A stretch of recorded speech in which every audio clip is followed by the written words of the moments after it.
배우 가운데 서현철이라는 배우가 있습니다. 그가 한 예능 프로그램에 출연을 했었을 때 자신이 한 드라마를 촬영할 때 있었던 에피소드를 소개해 준 적이 있습니다. 밤샘 촬영 후 이제 분장을 지웠는데 이제 날이 밝아온 것입니다. 그런데 밤샘 촬영을 했음에도 졸리지를 않아서 집에 가서 좀 쉬어도 되겠다라고 생각을 해서 차로 집으로 이동을 하게 됩니다. 그런데 잠을 덜 잔 거였다면 깨려고 안간힘을 쓸 텐데 그런 과정이 있지를 않고 그 달리는 고속도로에서 그만 졸게 된 것입니다. 눈을 떠보니 한 2, 3초 지났던 것 같습니다. 정신이 벌쩍 드는 거죠. 큰일 나겠다. 이러면 안 되겠다 해가지고 5분 동안 사투를 하다가 이제 갓길에 차를 세우게 됩니다.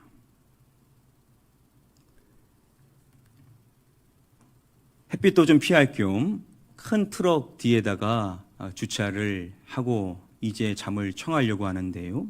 자, 이후에 있었던 일을 그가 이렇게 소개해 줍니다. 영상 준비해 봤습니다. 잠시 함께 보겠습니다.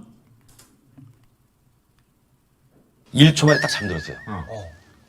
그리고 내가 거기 세워놓고 잠들었다는 거를 깜빡한 거지. 쑥 눈을 떠는데 내 앞에 큰 트럭이 앞에 있는 거예요. 바로 부니까 그럴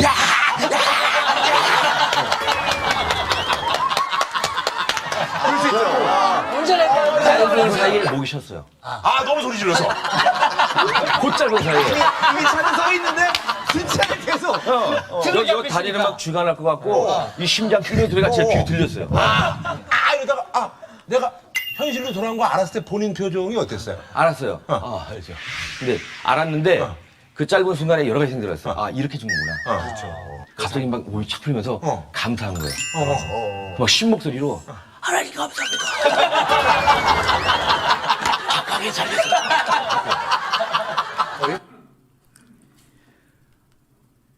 몸이 풀리면서 이게 감사한 마음이 들었었던 것이죠. 그래서 그 신 목소리로 하나님 감사합니다 라고 고백을 드렸다라는 겁니다. 우리가 하나님의 말씀을 통하여서 받게 되는 중요한 명령의 말씀 가운데 한 가지를 뽑으라면 그것은 감사하라라는 말씀일 것입니다.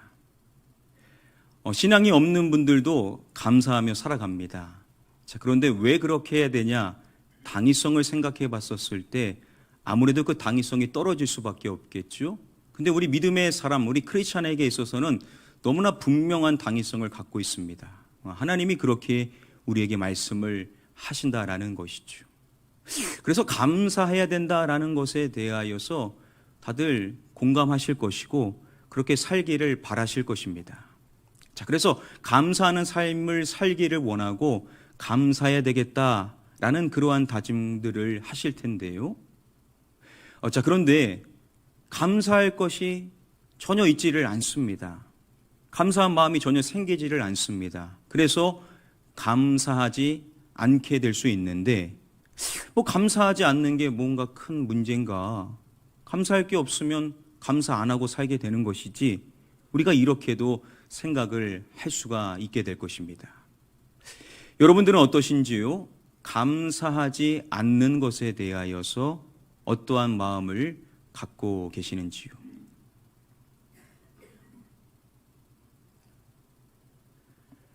감사의 기술이라는 제목의 책을 보면 이렇게 말합니다. 감사하지 않는 것은 괴로움에서부터 자살에 이르기까지 수많은 병폐를 낳는다. 시기, 살인, 그리고 그 밖에 많은 파괴적인 행동 뒤에는 감사하지 않음이 잠복해 있다. 감사하지 않는 것을 말할 때 인간의 괴로움과 그리고 목숨을 스스로 끊는 이러한 일에 이르기까지 수많은 병폐가 바로 이 감사하지 않음에서 비롯된다라는 것이죠. 시기하고 또 살인을 저지르는 것과 같은 그 밖에 많은 파괴적인 행동 뒤에는 뭐가 숨어 있냐? 바로 감사하지 않는 것이 숨어 있다라는 것이죠. 감사하지 않는다라는 것은 우리의 인생에 매우 심각한 문제로 작용할 수가 있다라는 것입니다.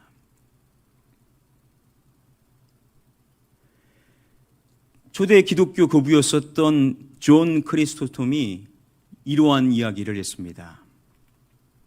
사람에게는 근본적인 죄가 하나 있는데 그것은 감사하지 않는 것이다.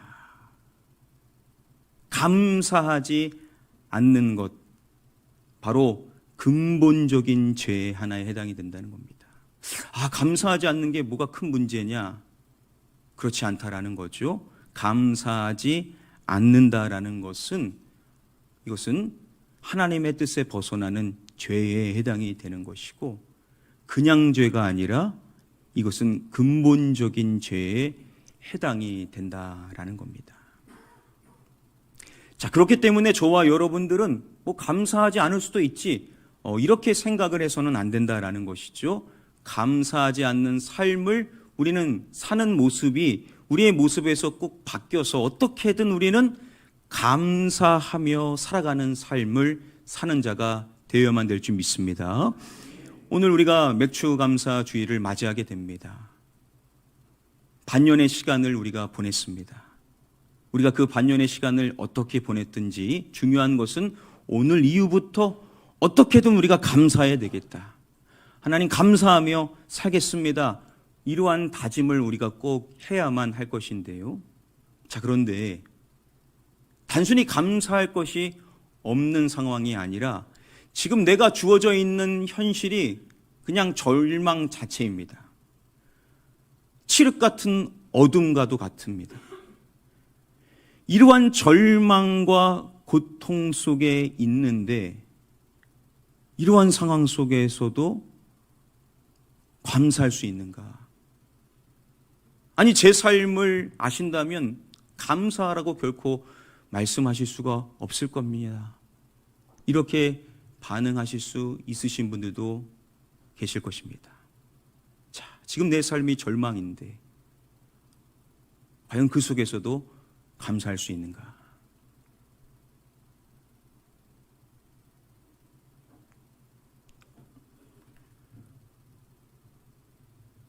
제클린 사보리도라는 여성이 있었습니다.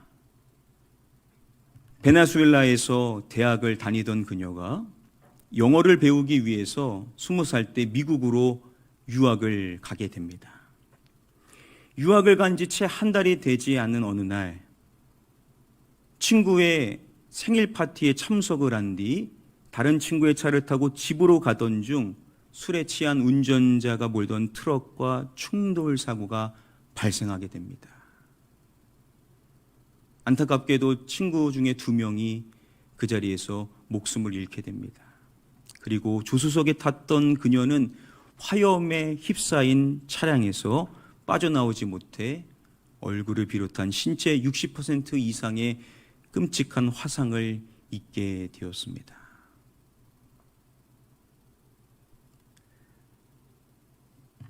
그녀는 양쪽 손에 손가락을 모두 절단해야만 했습니다. 또한 머리카락, 귀, 코, 입술, 눈썹 등 얼굴 대부분은 형체를 알아볼 수 없을 만큼 일그러지게 되었습니다. 그리고 시력도 거의 다 잃게 됩니다. 무려 120번 이상의 극심한 고통을 주는 수술을 계속 견뎌 나가야만 했습니다. 미국에서 유학생 신분이었었던 그녀는요, 보험을 갖고 있지를 않았습니다. 그래서 무려 500만 달러, 50억이라는 막대한 의료 비용까지 짊어져야만 되는 현실 앞에 놓이게 되었습니다. 그녀의 이후의 모습이 다음과 같습니다.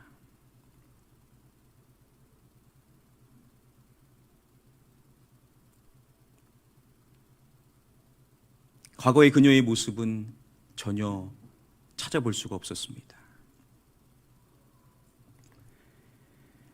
치료의 과정은 어둡고 긴 터널처럼 끝이 보이지 않았고 너무나 고통스러운 치료를 수년 동안 받으며 불편한 것이 한둘이 아니었습니다.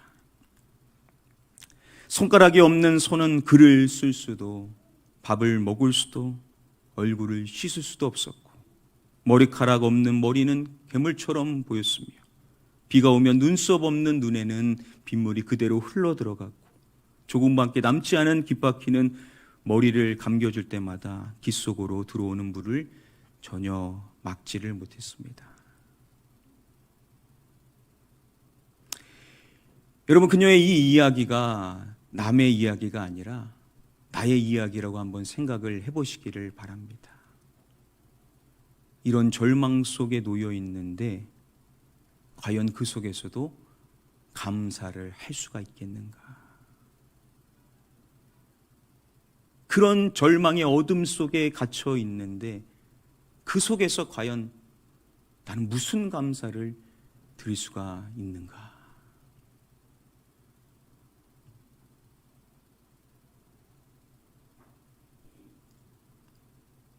우리가 지난 시간에 살펴본 대로 시편의 말씀은 총 150편의 방대한 분량을 가지고 있습니다. 시편의 마지막 말씀인 시편 150편, 이 말씀은 1절부터 6절까지 이루어져 있는데요. 오늘 본문인 6절의 말씀, 이 말씀이 그 시편, 그 방대한 분량의 그 시편의 마지막 내용에 해당이 되는 겁니다. 시편의 그 긴 가르침의 내용이 이 6절의 말씀으로 이제 닫히게 되는 것인데요. 바로 이 말씀입니다. 함께 말씀 한 목소리로 읽어보겠습니다. 시작. 호흡이 있는 자마다 여호와를 찬양할지어다. 할렐루야. 자, 말씀 시작을 보시면은 무엇이 있는 자에 대해서 이야기를 하면서 시작을 하는 겁니다. 뭐가 있는 자요? 호흡을 이야기하죠. 이 호흡이라고 번역이 된 이 히브리어 원어, 이 호흡이라는 단어는 네샤마라는 단어가 쓰였습니다. 이 네샤마라는 단어가 이 시편 말씀 앞부분에 사랑과 관련하여 쓰여진 말씀들을 살펴보면요, 창세기 7장의 말씀에 네샤마가 있는 것은 다 죽었더라 말씀합니다.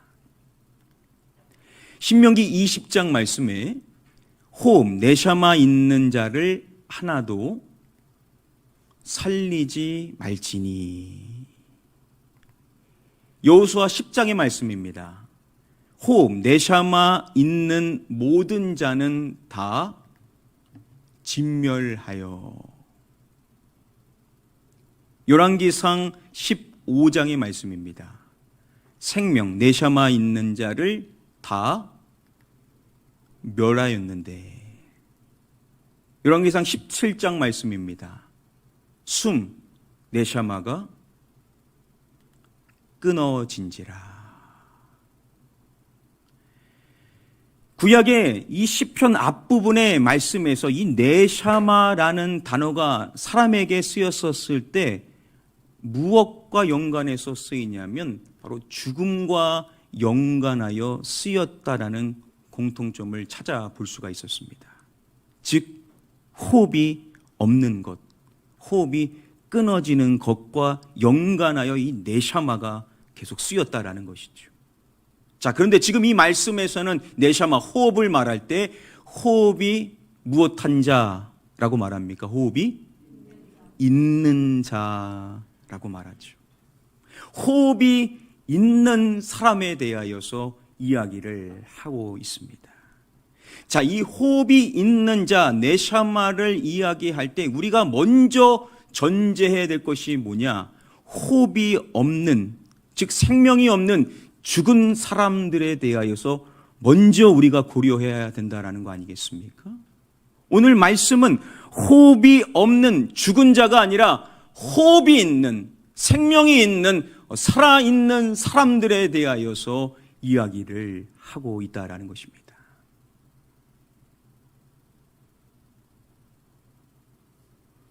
지혜자가 기록한 전도서의 말씀을 보면 9장에 이러한 내용이 나옵니다. 모든 산자들 중에 들어있는 자에게는 누구나 소망이 있음은 산 개가 죽은 사자보다 낫기 때문이니라. 자, 지금 이 말씀에 보면 두 동물을 비교하고 있습니다. 먼저는 개고 두 번째는 사자를 말하고 있죠. 여러분, 첫 번째 동물 어떻습니까? 오늘날은 사람들로부터 가장 많은 사랑을 받는 동물이죠. 그러나 고대 근동 지방에서는 가장 경멸받는 비천한 동물이었습니다. 반면 사자는 어떻습니까? 잠언의 말씀에 보면 가장 강한, 짐승 중에 가장 강한 자를 사자로 칭합니다. 예나 지금이나 이 사자는 동물의 왕으로서 가장 강한 존재로 여겨졌습니다. 자, 그러면 가장 경멸받는 비천한 동물인 전자의 동물과 동물의 왕으로 여겨지는 가장 강한 후자의 동물을 비교해 보면 당연히 후자가 나은 거 아닙니까? 그런데 말씀은 그 반대를 말하고 있다라는 것입니다. 자, 그런 데에는 분명한 이유가 있는 거죠. 첫 번째 동물 개를 말할 때 수식되어지게 되는 단어가 뭡니까? 산개라고 말하죠. 바로 살아있는 개를 말하는 것입니다. 반면에 여러분, 사자는 어떻습니까? 어떠한 사자요? 죽은 사자를 말한다라는 것이죠. 생명이 없는, 호흡이 끊어진 사자인 것입니다. 즉 살아있는 전자의 동물과 호흡이 없는 죽은 후자의 동물, 바로 살아있는 게 낫다라는 것을 이야기를 한다라는 것이죠. 가장 비천한 동물이라도 살아있으면, 호흡이 있으면 가장 강한 왕으로 여겨지는 동물보다 더 낫다라고 이야기를 한다라는 것이죠. 당연히 이 말씀의 초점은 살아있음의 가치에 대해서 이야기를 한다라는 것이죠. 아무리 비천한 존재라 하더라도 살아있다라는 것은 고귀하고 가치 있다라는 것에 대해서 이야기를 하는 것입니다. 그래서 이것을 말할 때 시작해 보면 모든 산자 중에 들어있는 자, 바로 저와 여러분들과 같이 호흡이 있는 사람들, 살아있는 사람들을 말하는데, 자, 그러한 자에게는 누구나 이것이 있음에 대하여서 말씀해 주는 것입니다. 소망을 말하죠. 모든 산자들 중에 들어있는 자라고 한다면 그 사람이 비천한 사람이든 존귀함을 받는 사람이든 어떠한 사람이든지 간에 살아있는 사람이라면 누구나 다 소망이 있다라는 겁니다. 그러면 이 말씀 안에서만 적용해 본다면 호흡이 끊어진 죽은 사람에게는 뭐가 없습니까? 소망이 없다라는 거죠.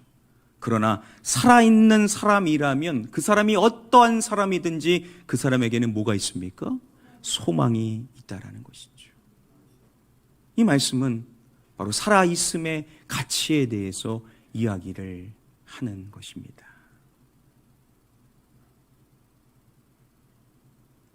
오늘 본문의 말씀은 호흡이 끊어져 있는, 죽어 있는 존재들이 아니라 호흡이 있는, 바로 살아있는 사람들에 대하여서 이야기를 함으로써 지금 우리에게 말하는 겁니다. 호흡이 있는데 우리가 먼저 전제해야 될 것이 뭐냐? 바로 호흡이 끊어져 있는, 죽어 있는 사람들에 대하여서 우리가 생각을 하면서 이 말씀을 받으라는 겁니다. 호흡이 있는 자에게 명령하는 것입니다. 여호와를 찬양할지어다. 여기서 이 찬양할지어다라고 번역이 된 이 할랄이라는 단어가 다른 구약의 말씀을 보면 뭐라고 번역되냐면 감사하게 하려고 라고도 번역이 되더라는 것이죠. 그래서 지금 이 말씀에서의 찬양할 날을 우리는 감사로도 바꿔서 적용을 해볼 수가 있을 것입니다. 호흡이 있는 자마다, 호흡이 끊어지지 않고 죽어있는 사람들과 다르게 소망이 있는 호흡이 있는 자마다 무엇을 해야 되냐? 여호와를 찬양할지어다. 할 날 감사해야 된다라고 말씀을 하는 것입니다. 여러분, 우리가 왜 감사해야 됩니까? 다른 이유가 하나도 없다 하더라도 우리에게 호흡이 있다라면, 우리에게 그 호흡을 주신 하나님께 우리는 감사하는 자가 되어야만 될 줄 믿습니다. 내가 살아있다라는 것은 여러분 얼마나 고귀하고 소망 있는 일이고 가치 있는 일이라는 것이죠. 내가 고통스럽고 괴롭다 하더라도 그래도 살아있음에 느끼는 거 아닙니까? 나에게 호흡을 주신 것은 결국 당연한 일이 아니라는 것이죠. 하나님은 얼마든지 걷어가실 수 있으심에도 여전히 우리가 호흡할 수 있게 하신, 여전히 살게 하신 여호와 하나님께 우리는 감사하는 자가 되어야만 될 줄 믿습니다.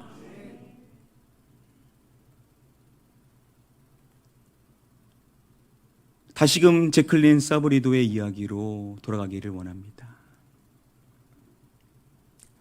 그녀가 병원에 있었을 때 관련하여서 고백했었던 내용이 있습니다. 사고 후 한 달 이상을 중환자실에서 산소호흡기를 끼고 있었습니다. 그런데 어느 날 의사 선생님이 다가와 답답한 산소호흡기를 떼어 주셨습니다. 그때 얼마나 홀가분했는지 모릅니다. 저는 마음껏 숨을 들이마시고 내쉬면서 내가 살아있다는 사실에 큰 감사를 느꼈습니다. 여러분, 그 중환자실에서 산소호흡기를 낀 채로 그 현실 앞에 얼마나 답답하고 괴로웠겠습니까? 그런데 그 산소호흡기를 떼게 되었었을 때 마음껏 숨을 들이마시고 내쉬면서 그녀는 자신이 살아있다는 사실에 큰 감사를 느꼈다라는 겁니다. 그 절망적인 상황 속에, 그 고통적인 상황 속에서도 자신이 호흡할 수 있다라는 것, 숨 쉴 수 있다라는 것, 내가 살아있다라는 것에 대하여 큰 감사를 느낄 수도 있더라는 겁니다. 어떻게 이렇게 감사할 수가 있는 것일까요? 그녀의 이야기를 추적해 보니까 그녀의 이후의 삶에 대해서 밝혀주고 있는 한 자료에서 그녀가 집에 왔었을 때 어떻게 했는지를 이렇게 소개를 해줍니다. 그녀는 집에 돌아와 자신의 가족과 친구들이 건강할 수 있도록 허락해 주신 하나님께 감사했습니다. 그녀는 화상 피해자들, 버려진 아이들, 고통받는 다른 사람들을 위해 기도했습니다. 그리고 그녀는 삶을 이어갈 수 있게 해주신 하나님께 감사했습니다. 그녀는 자신에게 주어진 삶을 낭비하지 않을 것을 다짐했습니다. 그 긴 병원 생활을 끝내고 이제 가정으로 돌아왔었을 때 그녀를 맞이해 줬었던 가족들과 친구들을 위해서 하나님께 기도하는데 나의 사람들의 건강을 허락해 주신 그 하나님께 감사의 기도를 드렸다라는 겁니다. 그리고 특별히 자신의 삶을 이어갈 수 있게 해주신 하나님께 감사의 기도를 드렸다라는 것이죠. 여러분, 이 말인즉 그녀는 하나님께서 얼마든지 자신의 삶을 걷어가실 수도 있었다라는 것을 전제했다라는 것이죠. 그 이전에 자신의 삶이 이보다도 더 극심하고 고통스러울 수도 있었다라는 전제 역시도 갖고 있었던 겁니다. 그런데 하나님은 자신에게 그래도 살 수 있게 하셨고 호흡할 수 있게 하셨고 다시 살아갈 수 있는 삶을 허락해 주신 하나님께 감사하면서 하나님 이후의 삶을 결코 허비하지 않겠습니다 라고 다짐을 했다라는 겁니다.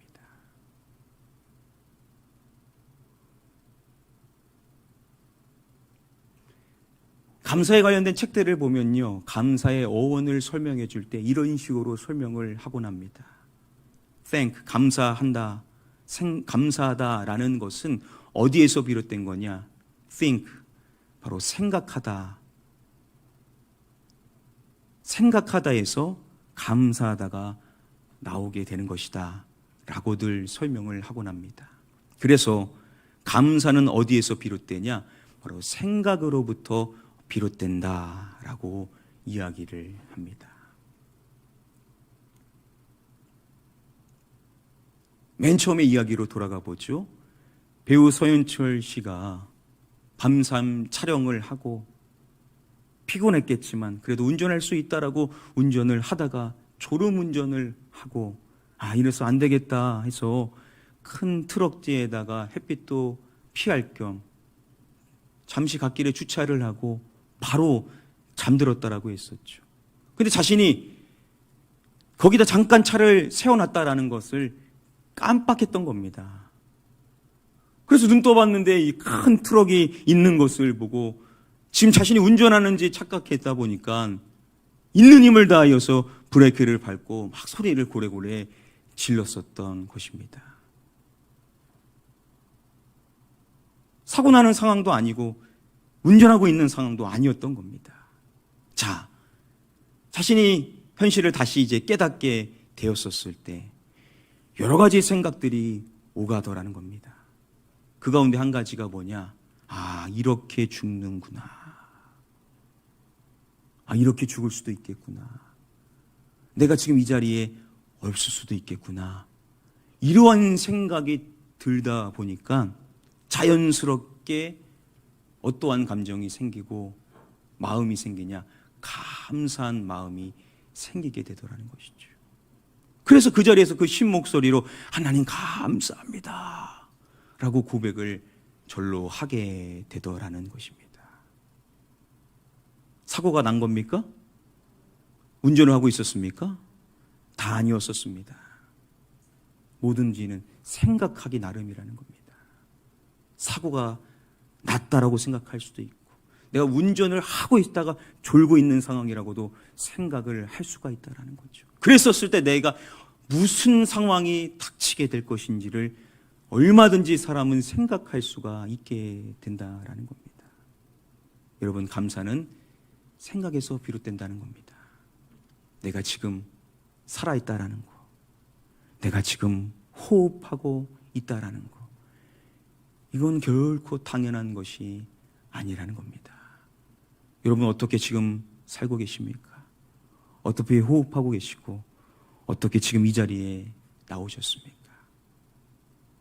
결국 돌고 돌고 원점으로 가면 하나님이 우리를 그렇게 인도해 주셨기 때문에 하나님의 은혜로 말미암아 우리가 지금 살고 있고 지금 이곳에서 하나님을 예배하고 있는 줄 믿습니다. 그래서 우리 모두가 감사해야 될 것이 뭐냐? 바로 살아 있음에 하나님께 감사해야만 한다라는 것이겠죠. 한번 다 같이 큰 목소리로 따라했으면 좋겠습니다. 살아 있음에 하나님께 감사하자. 한 번 더 해보겠습니다. 살아 있음에 하나님께 감사하자.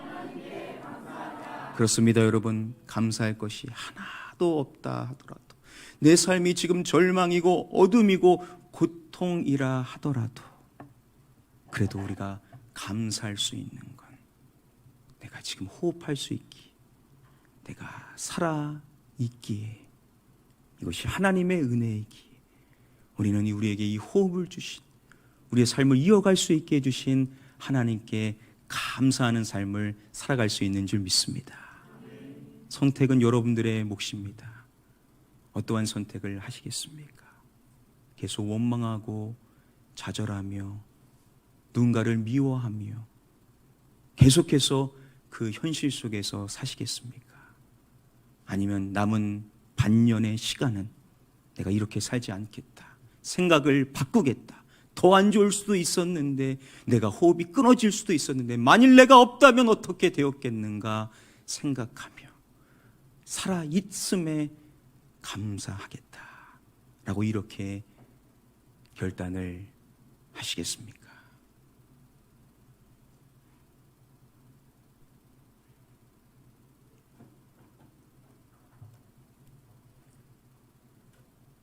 여러분들의 오늘의 결단이 여러분들의 인생을 바꿀 것이고, 여러분들의 자녀의 인생을 바꿀 것이고, 여러분들의 가정을 바꿀 수 있게 될 줄 믿습니다. 살아있음에 감사하며 살아가시는 저와 여러분들이 다 되실 수 있게 되기를 주님의 이름으로 간절히 축복하며 축원합니다.